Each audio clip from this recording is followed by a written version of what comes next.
Donc on est sur les pressions, je sais même pas comment il s'appelle le chapitre. Il s'appelle statique des fluides.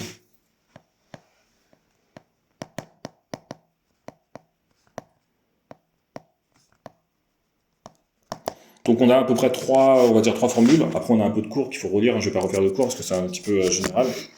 Mais grosso modo on a trois formules. On a une première formule que j'oublie à chaque fois. C'est la force est égale à la pression fois la surface. Est, c'est surface, hein. On dirait un 5, mais c'est bien la surface. La surface, il faut qu'elle soit en mètre carré, t'as pas le choix. La pression, t'as pas le choix, il faut qu'elle soit en pascal. Et ta force, elle sera en newton. Donc soit on va te demander de calculer F, soit on va te demander de calculer P, soit on va te demander de calculer la surface. La force sur la pression. D'accord? Toujours les mêmes unités. C'est ta première loi. La deuxième loi, donc la première formule, hein, parce que là c'est pas vraiment une loi. La deuxième loi, c'est la loi de Mariotte.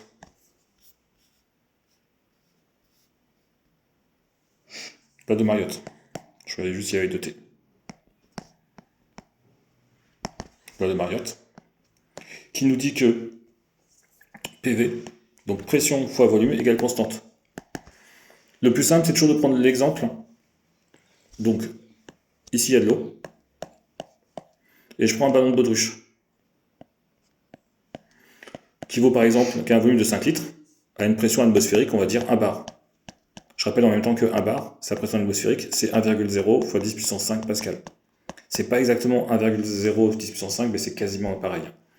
Et donc, supposons qu'on le descend dans l'eau de 10 mètres de profondeur.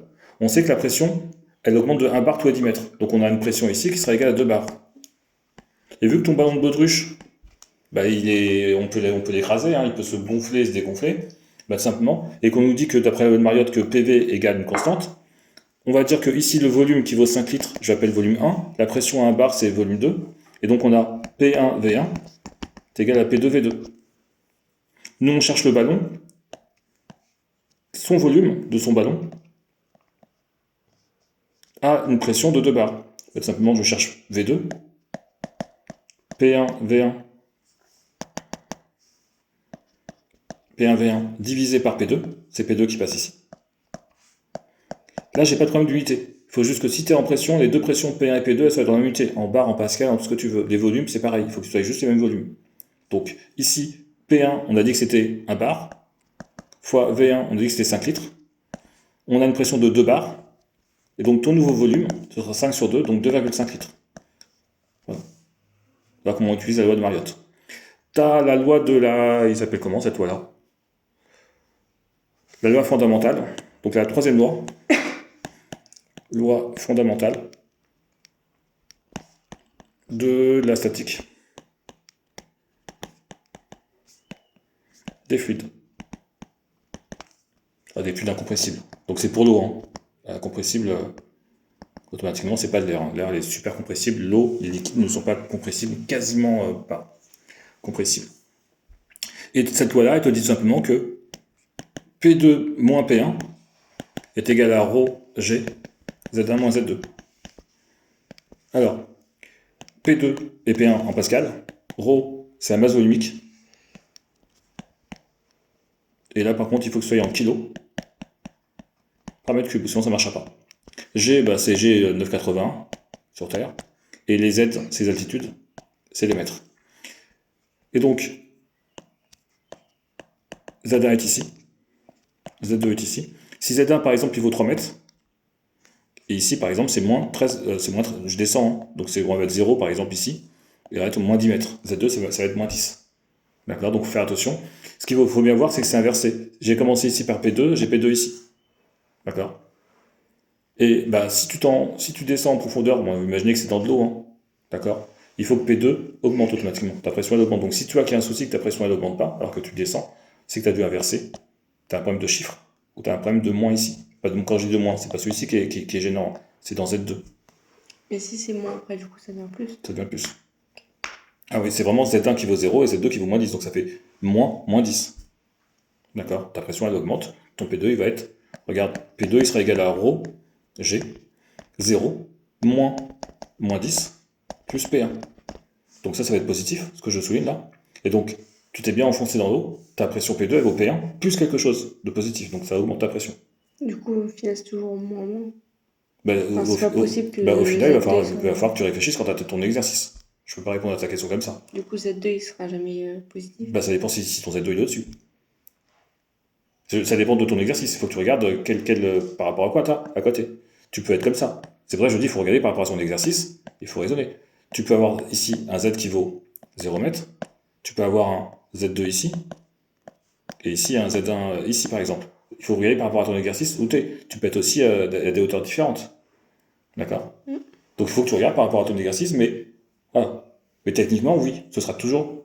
Tu regarderas toujours par rapport à la profondeur. Donc, normalement, si tu as 0 qui est ici, quand tu t'enfonces, tes Z ils seront en négatif. D'accord. Il faut juste te dire que si tu t'enfonces dans de l'eau, il faut que ta pression P2 soit supérieure à la pression P1. D'accord. C'est bon pour ça? On regarde les deux exercices qu'on a fait, on va essayer de les refaire. On va commencer par l'exercice, donc c'est le numéro 22. Donc, je ne relis pas tout l'énoncé, mais en gros, on a une capsule, je la fais carré, parce que c'est plus simple à faire, d'accord, qui monte à une altitude de je ne sais plus combien de mètres, donc qui monte à une altitude. On a une pression donc intérieure qui est égale à 800 hectopascal. Donc je mets hectopascal. Et on a un hublot. Donc le hublot, je le fais comme ça, il est ici, qui a un rayon qui vaut 25,0 cm. On a une pression extérieure. Bonjour. Ça va? Vous allez bien? On a une pression extérieure qui vaut, puis 250 hectopascal. D'accord. Je pense que j'ai toutes les données dont j'ai besoin pour le faire. J'ai mis le rayon directement, ils ont donné le diamètre. Juste, donc une surface, un cercle, c'est pi fois r au carré. Il ne faudra pas oublier que nous, les surfaces, il faut qu'elles soient en mètres carrés. D'accord. Et tout le reste, c'est bon. Calculer la norme de F. Donc la norme de F intérieur, de la pression, de la force intérieure, de la force pressante intérieure et de la force pressante extérieure. Vu qu'ici tu as des gaz, d'accord, ça tape sur les parois et ça crée une force pressante. Donc, formule de la force pressante, CF égale P fois la surface, d'accord, et nous on veut la force pressante sur le hublot. Donc, force pressante, donc intérieure est égale à la pression intérieure fois la surface. La pression extérieure, je la garde pour l'instant, et la surface, c'est pi fois le rayon au carré. On remplace tout. Pression intérieure, on a dit que c'était 800 fois 10 puissance 2 pascal, fois pi, fois le rayon. Alors le rayon, c'est 25,0 cm, le C veut dire 10-2, et je me mets un carré. Je fais le calcul, on l'a déjà fait tout à l'heure, et on obtient 1,57 fois 10 puissance 4 newton. On fait la même chose pour la force extérieure, donc c'est l'air extérieur qui pousse dans le hublot. Et on a fait le calcul, c'est la même chose. La seule différence, c'est que ta pression extérieure, elle vaut 250 hectopascal, et je mets directement le résultat. Et on a trouvé 4,91 fois 10 puissance 3 newton. Représenter ces deux forces sur un schéma. Donc, on a notre surface, c'est le hublot, on fait une certaine épaisseur. Ici, on est à l'intérieur. Et ici, on est à l'extérieur. C'est tout simple. L'intérieur, il pousse. Donc, juste sur la surface, d'accord. Je vais le faire partir d'ici, parce que c'est vraiment sur cette surface-là que ça pousse. Et l'extérieur, donc ça, c'est force intérieure. Je vais juste retirer tous mes bleus, là, ils ne servent à rien. Je vais faire, hop. Je vais partir d'ici. D'accord. Donc ça, c'est la force intérieure qui pousse sur la surface intérieure. Et on a la force extérieure qui pousse comme ça. On ne demande pas d'échelle, mais éventuellement, on peut faire un peu plus long la force intérieure, parce qu'elle est un peu plus forte que la force pressante extérieure, qui est un peu plus légère. D'accord. C'est des vecteurs, donc on peut mettre des vecteurs sur les flèches ici. C'est tout, c'était juste représenté. Et après, ici on te demande, la question c'était calculer la norme de la force nécessaire au maintien en équilibre. Pour que ton hublot, donc la force intérieure, elle est plus forte que la force extérieure. Si jamais ton hublot il n'est pas accroché, il va tomber. Il va être poussé, il va être propulsé même. Il va partir comme ça. D'accord. Donc ce qu'il faut, c'est qu'il soit accroché. Pas qu'il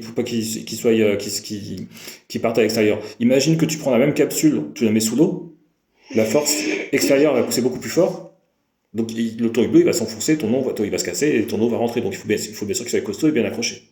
Donc t'as la différence des deux forces, parce qu'en gros, il faut que ça s'équilibre.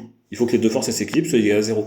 Donc on fait force, donc on va prendre la plus grande, force pressante intérieure moins force puissance extérieure, et on avait trouvé à peu près. Alors c'était pas exactement, je vais reprendre la calculatrice, tant qu'on y est, comme ça on va essayer de prendre le vrai chiffre. Ah bah, je crois que j'avais tout arrondi de toute façon. On avait trouvé 1,097 fois 10 puissance 4 newton. Donc il faut que tes accroches elles puissent résister à tout ça. Donc j'avance ma virgule 4 fois. 10 970 newtons. Et on nous dit qu'on a des accroches qui supportent 2 kg. Donc chaque accroche permet d'accrocher avec 2 kN, donc 2000 newtons. Donc il en faut au moins 5. D'accord? Parce que 5 fois 2000, ça fera 10 000. Et c'est juste. Donc en général, on ne va pas s'arrêter à 5 parce que juste 10 000, nous, il nous faut au moins que ça puisse résister à 10 970 newtons. D'accord? Donc on en prendra 6 accroches. C'est bon pour cet exo-là? L'exo numéro 24. Donc il y a une période de réviser un peu les 3 lois. Donc un plongeur souhaite explorer l'épave d'un bateau. Donc on est z égale 0 ici et on va se retrouver avec z égale moins 50 mètres. Je mets Z1 et Z2, comme ça nous aide. Et ici c'est de l'eau. Alors, il s'équipe d'une bouteille de plongée. Donc c'est une bouteille en métal bien sûr, hein, c'est pas un ballon de baudruche. Hein. Donc ta bouteille elle est rigide, elle va pas s'écraser. Donc volume, il vaut 50 litres, on l'appelle VB, volume de la bouteille, il vaut 50 litres, 15 litres. Et ta pression de ta bouteille, il vaut 200 bars. Ça veut dire que tu peux imaginer qu'on a mis du gaz sous pression. Il y a énormément, beaucoup de molécules. Il est sous 200 bars, c'est énorme comme pression. Hein. D'accord? C'est 200 fois la pression atmosphérique. Calcule la pression de l'eau à la profondeur de 50 mètres. Donc première question. Est-ce que j'ai oublié des choses? J'ai oublié de dire qu'il y avait le hublot de son masque, mais c'est pour la question 3, donc je le ferai après. Donc, première chose, calculer la pression de l'eau à 50 mètres. Deux manières de faire. Nous, on sait que Z à la surface de l'eau, la pression à la surface de l'eau, donc à Z égale 0, la pression atmosphérique, c'est 1 bar. Je vais appeler P1. Et on sait que tous les 10 mètres, dès qu'on s'enfonce de 10 mètres, on rajoute 1 bar. Donc si on s'enfonce de 50 mètres, on va faire plus 5 bars. Donc pour la méthode, pression à 50 mètres, je vais appeler pression 2, c'est 1 plus 5, ça fait 6 bars. On va le passer en pascal, on va rajouter des petits zéros, comme ça on aura deux chiffres significatifs. 6,0 fois 10 puissance 5 pascal. Ça on peut l'utiliser. Hein. Ou, je préfère, ça tu peux faire même les deux, hein, mais je préfère aussi qu'on utilise la seconde formule. Donc la loi de la statique des fluides, pour des fluides incompressibles, c'est P2 moins P1 est égal à ρ fois G fois Z1 moins Z2. Nous, c'est P2 qu'on cherche. Donc P2 est égal à ρ fois G Z1 moins Z2 plus P1. J'ai juste pris P1, j'ai mis de côté. Et je remplace. Faut faire attention, la masse volumique, c'est des kilos par mètre cube. Ils l'ont donné ici, tiens, j'avais pas eu tout à l'heure. Alors, si c'est de l'eau là, ils ont mis 1000. Tout à l'heure, j'avais mis 1000 aussi, 1000 kilos par mètre cube. Mais si c'est de l'eau de mer, c'est peut-être un peu plus que 1000. Pas beaucoup plus, parce que l'eau salée, avec il y a plein de petites cochonneries, ça augmente un petit peu la masse volumique. Fois G, j'avais pris 10 aussi tout à l'heure, ils nous ont mis 10 aussi, comme ça on s'en met pas. Z1, on a dit que c'était 0, moins 50. Plus la pression atmosphérique. La pression atmosphérique, ils ont dit 1,0 fois 10 puissance 5 pascal, ça veut dire 1 bar. D'accord, mais nous, pour faire ce calcul-là, on est obligé d'être en pascal. Tu peux pas mettre ici 1 bar, ça marchera pas. On fait le calcul, et on obtient, parce que nous on a déjà fait le calcul, et on obtient 6,0 fois 10 puissance 5 pascal, comme on avait déjà fait. Ça marche pour cette question-là? Après, deuxième question, c'était calculer quel volume total V2 l'air de la bouteille occuperait-elle à la pression qui règne à cette profondeur. On suppose que la température ne varie pas, parce que la loi de Mariotte, donc là on va utiliser la loi de Mariotte. Tout à l'heure, j'ai pas précisé, mais quand on dit PV égale constante, il faut que ça ait une température, c'est quand la température elle reste constante. Ça marche, la loi de Mariotte. Le produit de la pression fois le volume égale une constante, c'est si ta température est constante, sinon ça ne marchera pas. Alors la question est très mal posée, hein, mais en gros, il faut imaginer que ta bouteille qui était rigide, d'accord, quand tu était en surface, on va supposer que c'est un ballon de baudruche et qu'il va pouvoir s'écraser un petit peu. D'accord. Donc automatiquement, si ta pression elle change, si ta pression elle diminue, ton ballon il va grossir. D'accord? Donc ça c'est par rapport à ici, j'ai une pression, P1. Ça c'est si la pression, elle diminue. Et si ta pression elle augmente, ton ballon il va diminuer. D'accord? C'est quand la pression elle augmente. On va passer de là à là. Donc nous, la pression elle diminue. Voilà, la pression elle diminue. Là, c'est pas exactement ça, mais on te dit quel volume l'air de la bouteille occuperait-il à la pression qui règne à cette profondeur. Donc tout simplement, on fait P1, P1V1 est égal à P2V2. Nous on cherche V2, le volume à une profondeur de 50 mètres.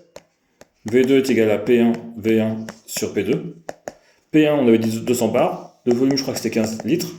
P2, la pression à cette surface-là, c'était 5-6 bars. On va laisser en bars. Hein. On a dit qu'on pouvait garder même les bonnes unités, les unités qu'on voulait. On fait le calcul et on a dit que ça faisait 500 litres.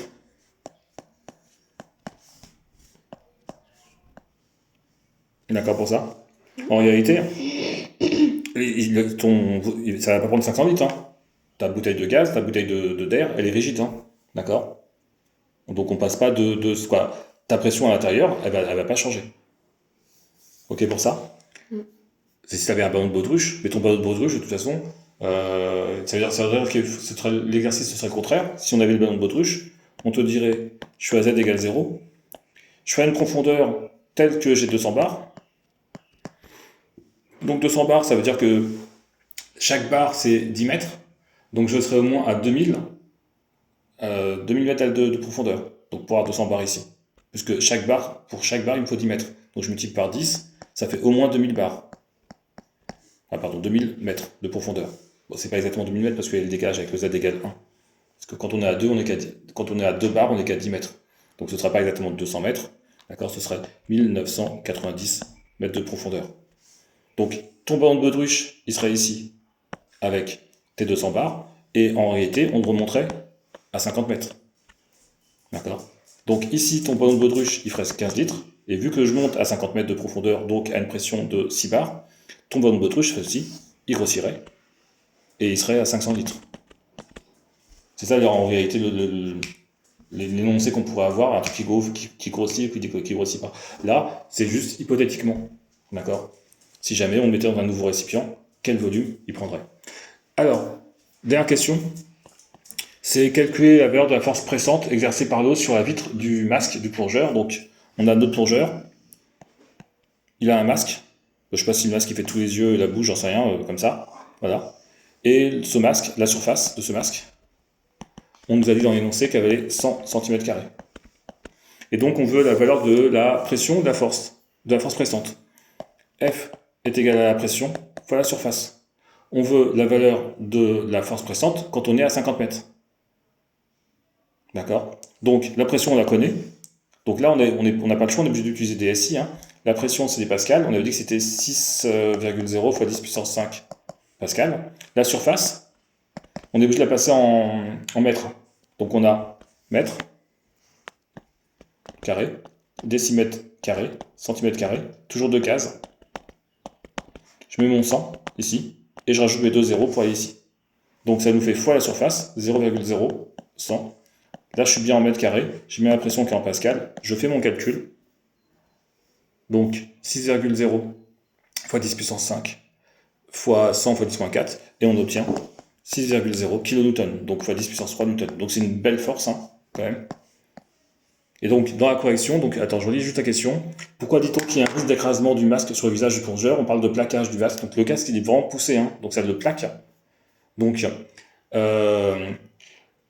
on nous dit juste que la norme de cette force dirigée de l'eau vers le masque est très grande, hein, et dépasse largement la force pressante exercée par l'air dans le masque.